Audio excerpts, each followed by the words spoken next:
너무 과분한 칭찬을 해주셔가지고 몸둘 바를 모르겠습니다. 아까 조갑재 대표님께서도 말씀하셨지만 뭐니 해도 지난해 우리 애국 진영이 거둬낸 성과 중에 가장 큰 것은 통진당 해산이었습니다. 그런데 통진당 해산이 저절로 된 것이 아니라는 것은 뭐 우리 여러분들께서 더 잘 아실 테고, 그런 의미에서 통진당 해산 청원서를 쓴 제 입장에서 통진당이 해산되도록 힘을 써주신 여기 계신 모든 애국동지 선후배 여러분들께 진심으로 감사의 말씀을 드립니다.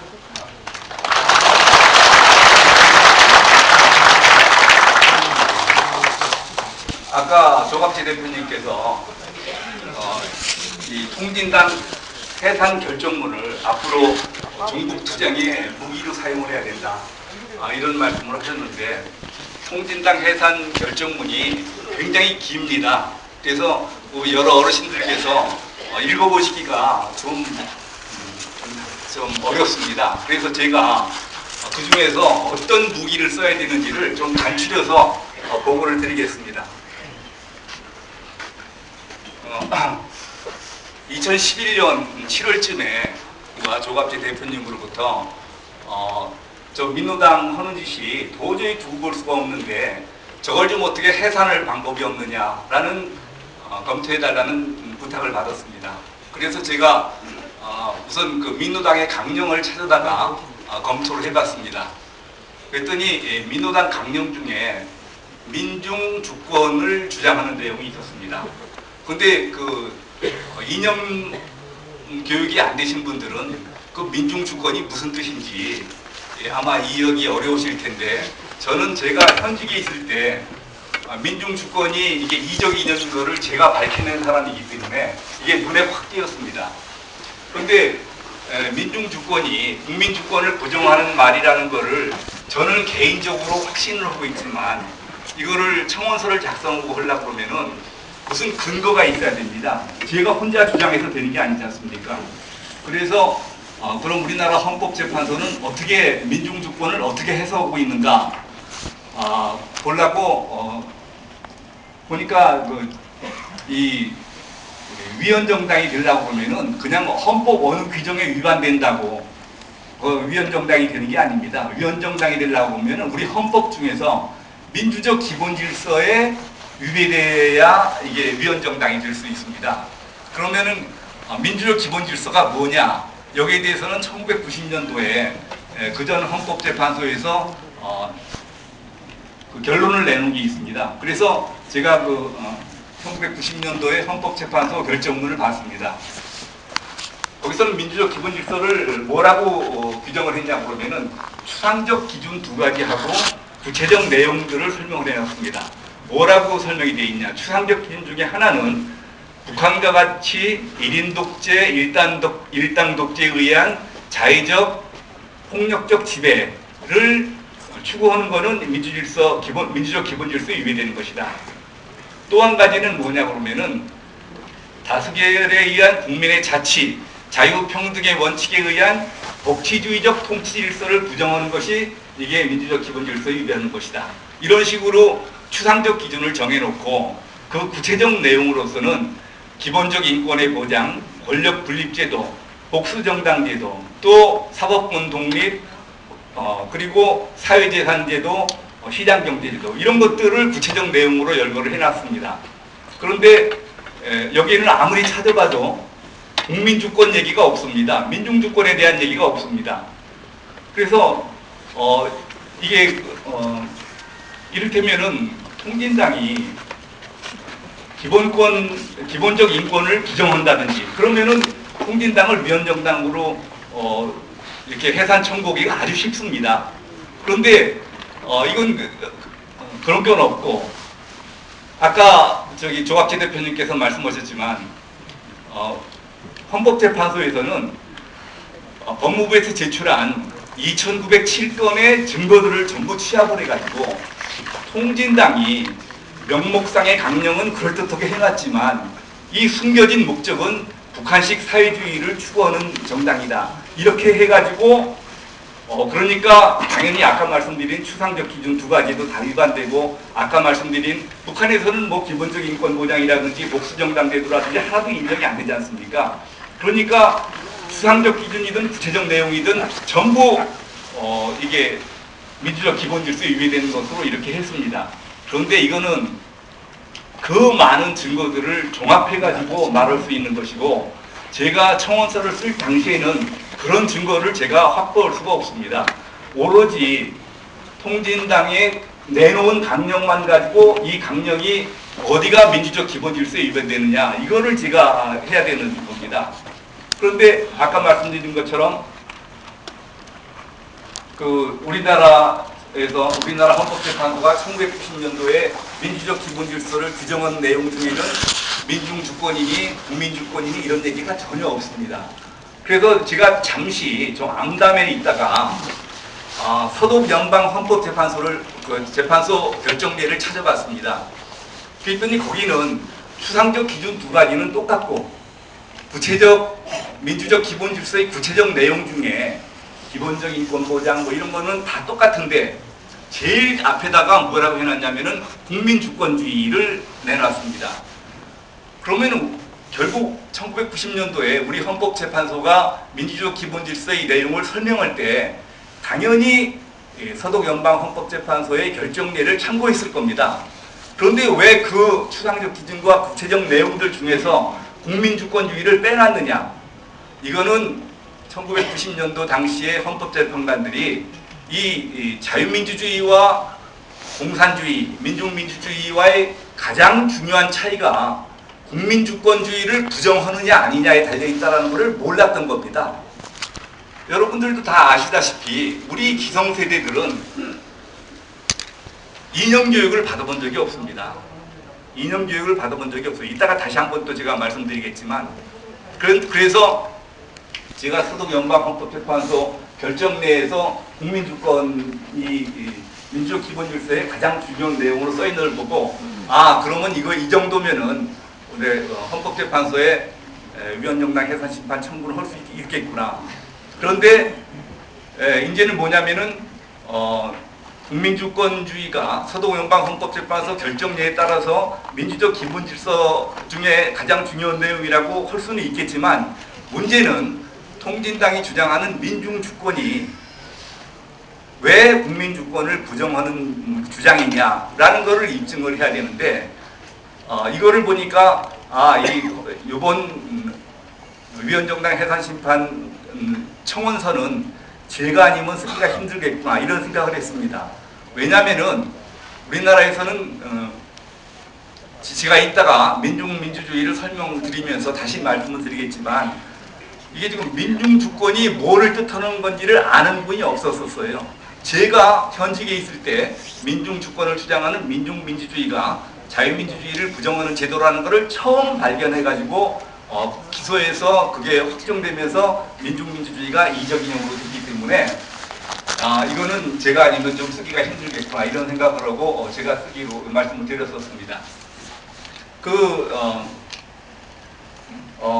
내용을 잠깐 좀 말씀을 드리겠습니다. 지금 좌익 세력들이 용어 혼란 전술을 씁니다. 1980년대 초만 해도 학생들이나 좌익 세력들이 자기가 공산주의자다, 공산주의 이념을 소지하고 있다라는 얘기를 자랑스럽게 했습니다. 아마 그 세대 차이가 나기 때문에 직접 문제 학생들을 접해보지 못하셔서 실감이 안 가실 수도 있겠습니다. 그런데 제가 예를 들어보면은 1981년도에 제가 불임사건 담당 검사를 할 때 제1피의자를 제가 처음 만났을 때 이 1피의자가 저한테 그러는 거예요. 아니 검사님은 역사의 발전 법칙도 모르십니까? 그게 무슨 소리냐? 그랬더니 역사란 게 생산력과 생산관계의 모순관계에 의해서 발전돼 나가는 것인데, 원시 공산사회부터 시작해서 고대 노예제 사회, 중세 봉건 사회, 근세 자본주의 사회를 거쳐서 곧 공산주의 사회가 도래하게 되어 있습니다. 지금은 제가 저희들이 검사님한테 조사를 받고 있지만, 곧 다가오는 공산주의 사회에서는 우리가 검사님을 심판하게 될 겁니다. 이게 이제 그 자기네들이 유물사관을 안다고 지금 저한테 재는 겁니다. 근데 그 당시만 해도 아까 말씀드린 것처럼 우리 기성세대들은 이념교육을 받아본 적이 없기 때문에 얘네들이 이 얄팍한 공산주의 이론을 가지고 선배하고 얘기해봐도 아는 선배가 없고 선생님하고 얘기해봐도 아는 선생님이 없고 집에서 아버지하고 얘기해도 아시는 분이 없고 그러니까 이 얄팍한 공산주의 지식 가지고 마치 자기네들이 선각자가 된 것처럼 생각을 하고 그리고 종교에 처음 귀해온 사람이 자꾸 옆에 사람한테 선교하고 전도하고 싶어하는 거나 마찬가지로 심지어는 검사인 자기를 조사하는 검사인 저한테까지도 공산주의 이념을 선전하려고 했었습니다. 그래서 제가 하도 어이가 없어서 나는 그런 공산주의 이론은 잘 모르겠지만 역사가 그렇게 공식적으로 발전하는 거라 그러면은 그럼 공산주의 사회에서는 왜 모순이 없겠느냐? 그러면 공산주의 다음 사회는 어떤 사회가 될 거라고 생각하느냐? 그랬더니 이 학생이 정색을 하면서 아직 공산주의 사회가 완전히 도래하지도 않았는데 그 다음 사회를 논하라는 것은 언어의 유의 아닙니까? 우리 가지고 말장난하지 마십시오. 그래서 제가 그랬어요. 나도 쟤네들하고 말장난하고 싶은 생각이 없고 나는 사실 공산주의 사회가 되면 살고 싶은 생각도 없지만 어쩔 수 없이 내가 살아있게 된다고 그러면은 자네들 심판을 받아야지 어떻게 하겠느냐. 그렇지만 지금은 자유민주 체제고 나는 자유민주주의를 지켜야 되는 공안검사이기 때문에 자네들 조사해서 기소할 수밖에 없다. 이렇게 얘기를 한 적이 있습니다. 근데 여러 번 발표를 했어요. 공안검사들 교육시킬 때도 제가 이 사례를 얘기를 했고 평생 이 얘기를 해왔기 때문에 까먹을 수가 없습니다. 이거는. 그리고 이 얘기를 무슨 변호인 영화가 나온 다음에 제가 처음 한 걸로 알고 있는데 아닙니다.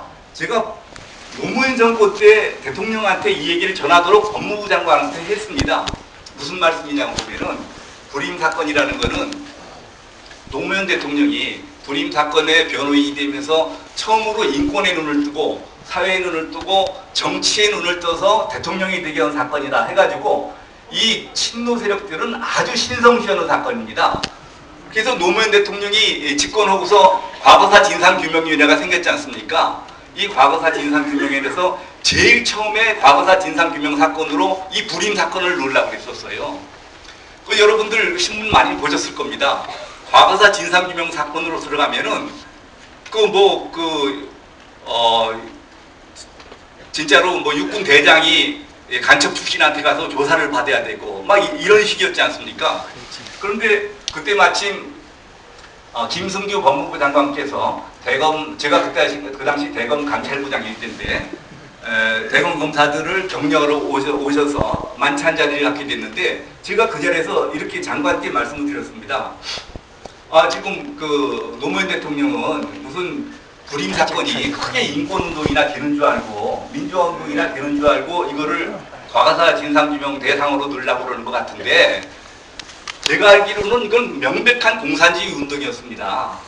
이거를 만일 과거사 진상규명 사건으로 넣어서 조사를 하다 보면은 대통령이 인권운동가가 인권운동을 변호한 것이 아니라 공산주의 운동을 변호한 걸로밖에 안 됩니다. 이거는 대통령한테 크게 누가 될 겁니다.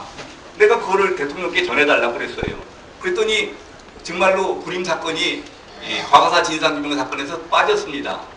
그 당시에 같이 옆에 계시던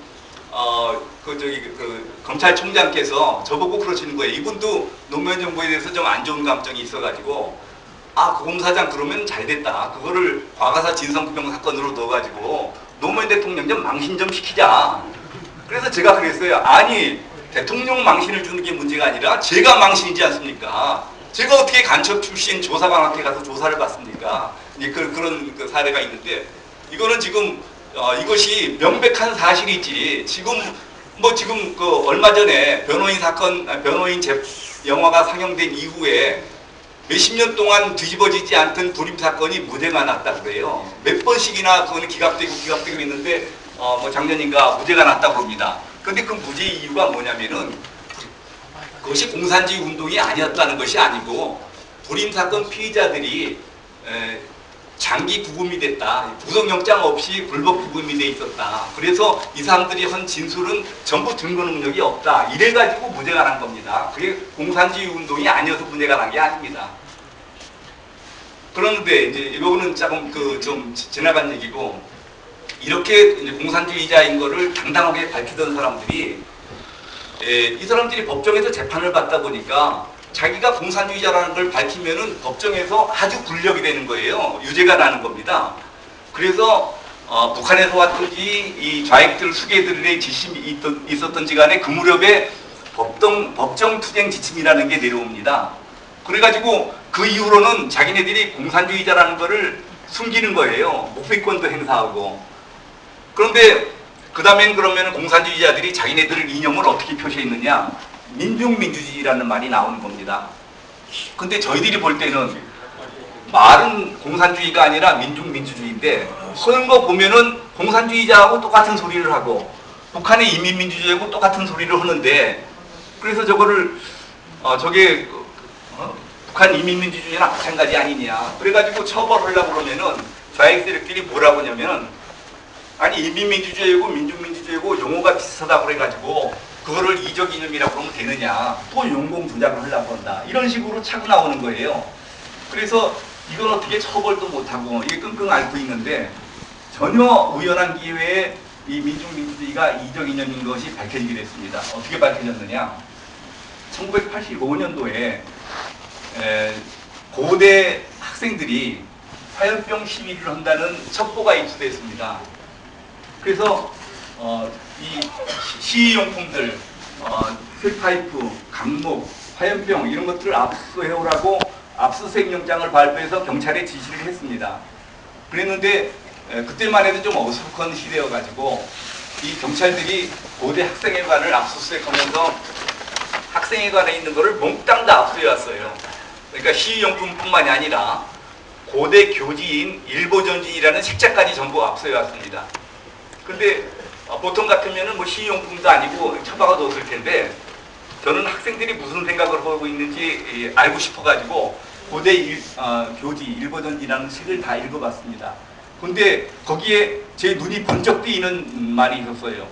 제목은 이철 의원의 발언과 민중민주주의, 이런 큰 제목 아래 소제목으로 민중민주주의란 무엇인가, 이런 제목이 들어왔습니다. 제가 민중민주주의가 무엇인지 얼마나 참 궁금하게 생각하고 있었는데, 딱 이게 보이니까 제가 열심히 봤습니다. 거기 보니까 뭐라고 돼 있냐면은, 자유민주주의는 가짜민주주의다. 왜 그러느냐?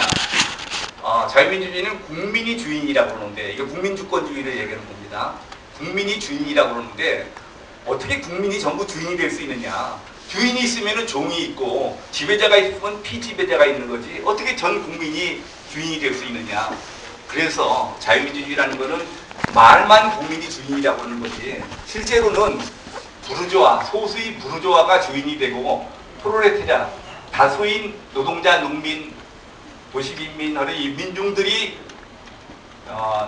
종이 되는 그런 부르주아 독재, 부르주아 민주주의고, 그렇기 때문에 이거는 가짜 민주주의다. 그러면 어떤 게 진짜 민주주의냐? 어차피 어느 계급이 다른 계급에 대해서 독재를 해야 된다 그러면은, 소수인 부르주아 계급이 다수인 민중 계급에 대해서 독재를 하는 것보다는 다수인 민중 계급이 소수인 부르주아 계급에 대해서 독재를 하는 것이 진짜 민주주의다. 그래서 자유민주주의는 가짜 민주주의고 민중민주주의가 진짜 민주주의다, 이런 주장을 하고 있는 겁니다. 그런데 우선 여기서 보면은 민중민주주의가 자유민주주의를 부정한다는 것은 여기서 분명히 나타났습니다. 그런데 제가 사실은 시간 관계상 그 다음을 바로 나가야 되는데, 그 당시에는 젊은 학생들이 이 이론을 보면은 완전히 깜빡 가는 겁니다. 진짜 그렇구나, 우리는 국민주권주의가 맞는 줄 알았더니 이게 진실 아니냐. 그래서 제가 그 다음 얘기를 설명 안 하고 그 다음 얘기로 넘어가게 되면은 제가 여러분들한테 민중민주주의 선전 이론을 선전해 준 것밖에 안 됩니다. 그래서 시간은 좀 부족하지만 제가 이것이 왜 사기 이론인지를 설명을 드리고 가겠습니다. 이거는 방금 말씀드린 그런 내용은 민중민주주의 이념의 선전 이론입니다. 이 좌익 이념은 전부 이론이 이중구조로 되어 있습니다. 선전 이론과 실천 이론 이중으로 되어 있어요.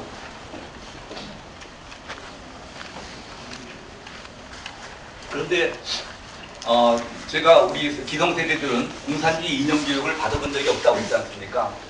왜 못 받았습니까? 우선 그 당시에는 여기 계신 분들처럼 전부 6.25 전쟁을 통해서 공산주의자들이 실체를 온몸으로 느꼈기 때문에 사실상 공산주의자가 나쁘다라고 하는 것을 배울 필요도 없었고, 또 하나 중요한 이유는 뭐냐면은 공산주의 이론 비판 교육을 할 만한 그런 강사가 없었어요. 그러니까 공산주의 이론 교육을 시키려고 그러면은 자본론이 어떻고 노동가치선이 어떻고 이거 설명하다 보면은 그 공산주의 선전 이론만 가르치게 돼가지고 공산주의를 비판하는 게 아니라 공산주의가 천하의 제일 좋은 제도다 이렇게 이해를 하게 되는 거예요. 그러니까 그러면 다시 이제 국가보안법 위반 문제가 생기고 그러니까 아예 그냥 비판할 능력이 없기 때문에 공산주의 이념 교육을 시키질 않았습니다. 그런데 어떻게다가 이제 공산주의의 비판 이론이 생길 수 있었느냐? 1970년대 후반에 명지대학교의 윤원구 교수라는 분이 계셨습니다. 이분은 50대까지 열렬한 공산주의자였어요. 아주 공산주의 이론에 해박하신 분인데 이분이 늙음하게 가가지고 회의가 일어난 거예요. 무슨 회의가 일어났느냐? 아니 자기가 알기로는 공산주의는 노동자 농민이 주인이 되는 이런 그 노동자 농민의 천국인 그런 제도인데, 그런데 그 당시에 소련을 봐도 그렇고 중국을 봐도 그렇고 북한을 봐도 그렇고 쿠바를 봐도 그렇고 어디 하나 노동자 농민이 주인인 사회가 없고 전부 수령 1인 독재 체제 아닙니까? 그래서 이상하다.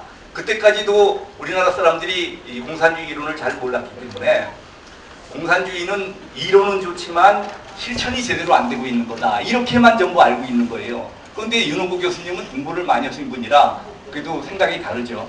아니 이론이 좋으면은 결과도 좋아야지 어떻게 이론이 좋은데 결과는 하나같이 나쁠 수가 있느냐, 이건 이론에 뭐가 문제가 있는 게 아니냐. 그래서 공산주의 이론을 실체를 파헤치기 위해서 소련의 경제학교 가서 정치학교 가서 이런 거를 다 연구를 했어요. 그래 놓고 이분이 깨달았습니다. 공산주의 이론은 선전 이론과 실천 이론 이중구조로 되어 있다. 공산주의, 아까 조갑기 대표님께서 이런 좌익사 분들은 거짓말을 잘한다고 했지 않습니까? 이 공산주의 이념 자체가 이게 사기입니다. 사기. 소련 교과서에는 뭐라고 되어 있냐면은 권력은 절대로 계급 간에 나눠 가질 수 없다. 농민을 믿지 마라. 농민에게는 절대로 권력을 나누지 말라. 권력을 노동자가 확실히 장악해야 된다는 겁니다. 왜 그러느냐? 농민은 이 땅에서 농사를 짓는 사람이기 때문에 토지에 대한 소유욕이 있다는 겁니다. 그래서 언제든지 이 부르주아로 돌아설 수 있는 이런 기회주의적인 속성을 가지고 있다. 이걸 뿌띠 부르주아지라고 합니다. 그래서 농민한테는 권력을 나누지 말라. 그러면은 공산주의 이론이 노동자 농민 다수가 주인이 되니까 진짜 민주주의라고 했는데 농민을 권력에서 완전히 배제하니까 그 말이 우선 처음부터 거짓말 아닙니까? 그러면 노동자는 과연 주권자가 될 수 있느냐? 그럼 얘네들은 또 표현을 또 늘어놓습니다. 뭐라고 하느냐? 노동자가 수백만 수천만인데 이 노동자들이 어떻게 주권 행사를 일관되게 할 수 있느냐? 그래서 주권 행사를 일관되게 하기 위해서는 공산당에게 주권을 위임해야 된다. 그러면은 이게 바로 민주주의 중앙집중제, 쟤네들 궤변 이론입니다. 민주집중제라는 이론인데, 그러면은 주권이 이제 공산당한테 가 있는 거예요. 노동자는 주권자가 아닙니다. 이 주권이라는 게 무슨 겁니다. 주권자가 지시하면은 절대적인 지시입니다. 그래서 밑에서는 주권자가 아닌 사람은 거기에 대해서 거부를 하거나 반발을 할 수가 없게 돼 있습니다. 비판을 할 수가 없게 돼 있어요. 그러니까 공산당의 절대적인 지배를 받게 되는 거죠. 그런데 문제는 그럼 공산당은 주권자가 될 수 있느냐? 공산당도 당원이 수만 명인데 이 사람들이 어떻게 주권 행사를 일관되게 할 수 있겠습니까? 그러니까 이 공산당의 주권을 당 중앙위원회에다가 위임을 하도록 돼 있어요. 그게 또 민주집중제입니다. 그게. 그러면 또 중앙위원도 또 수백 명인데 이 사람들이 어떻게 일관되게 주권 행사를 할 수 있겠습니까? 그래서 당 정치국에다가 그 권한을 위임하게 돼 있어요. 그럼 정치국원도 수십 명인데 이 정치국원이 어떻게 일관되게 주권 행사를 할 수 있겠습니까?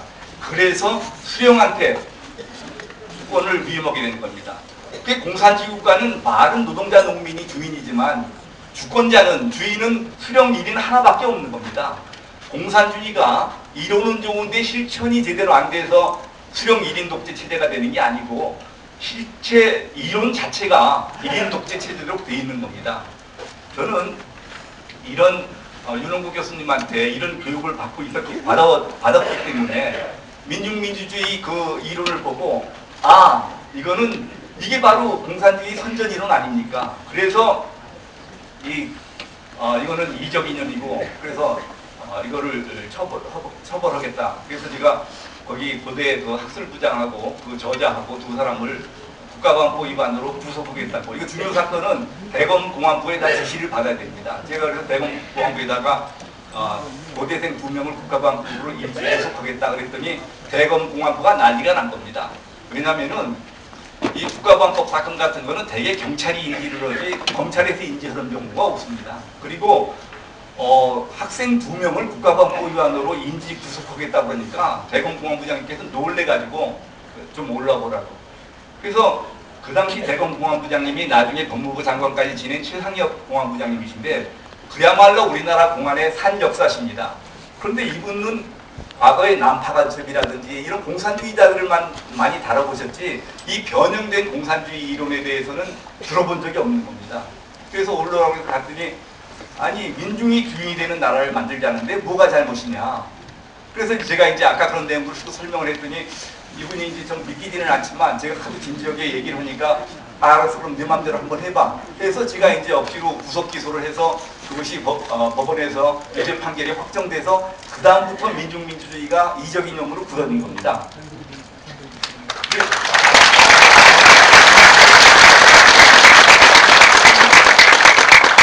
그런데 민중민주주의가 이때 처음 나온 얘기냐? 아닙니다.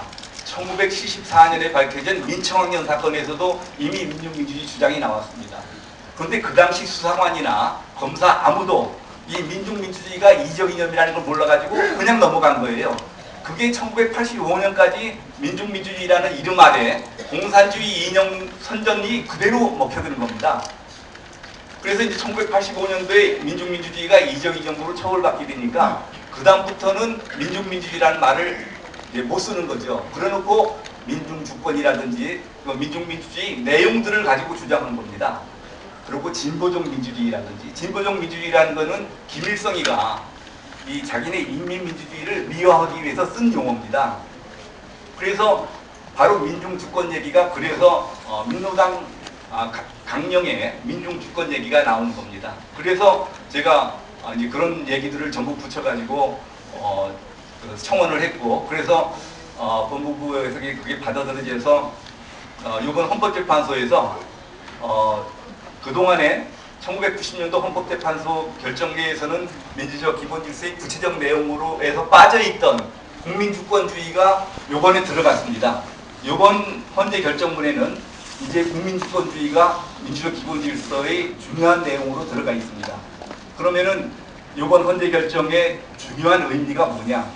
이제는 그동안에 얘네들이 공산주의라는 말을 쓰다가 민중민주주의라는 말을 쓰다가 이제 그거 안 쓰고 민중주권 얘기했는데 요번 이제 헌법재판소에서 민중주권이 이적 이념인 거를 밝혀줬기 때문에 이제는 민중주권이라는 말을 쓰게 되면은 바로 위헌정당이 되는 겁니다. 그리고 형사상으로는 민중주권을 주장하면은 이제 바로 국가보안법 위반이 되는 겁니다. 그래서 아까 조갑재 대표님께서 이 헌재 결정문을 우리가 대정부 투쟁에 중요한 무기로 써야 된다고 했는데 바로 이 민중주권이라는 말을 쓰면은 그걸 바로 우리가 위헌정당이나 국가보안법 위반으로 처벌할 수 있게 돼서 진짜로 중요한 무기가 우리한테 주어졌습니다.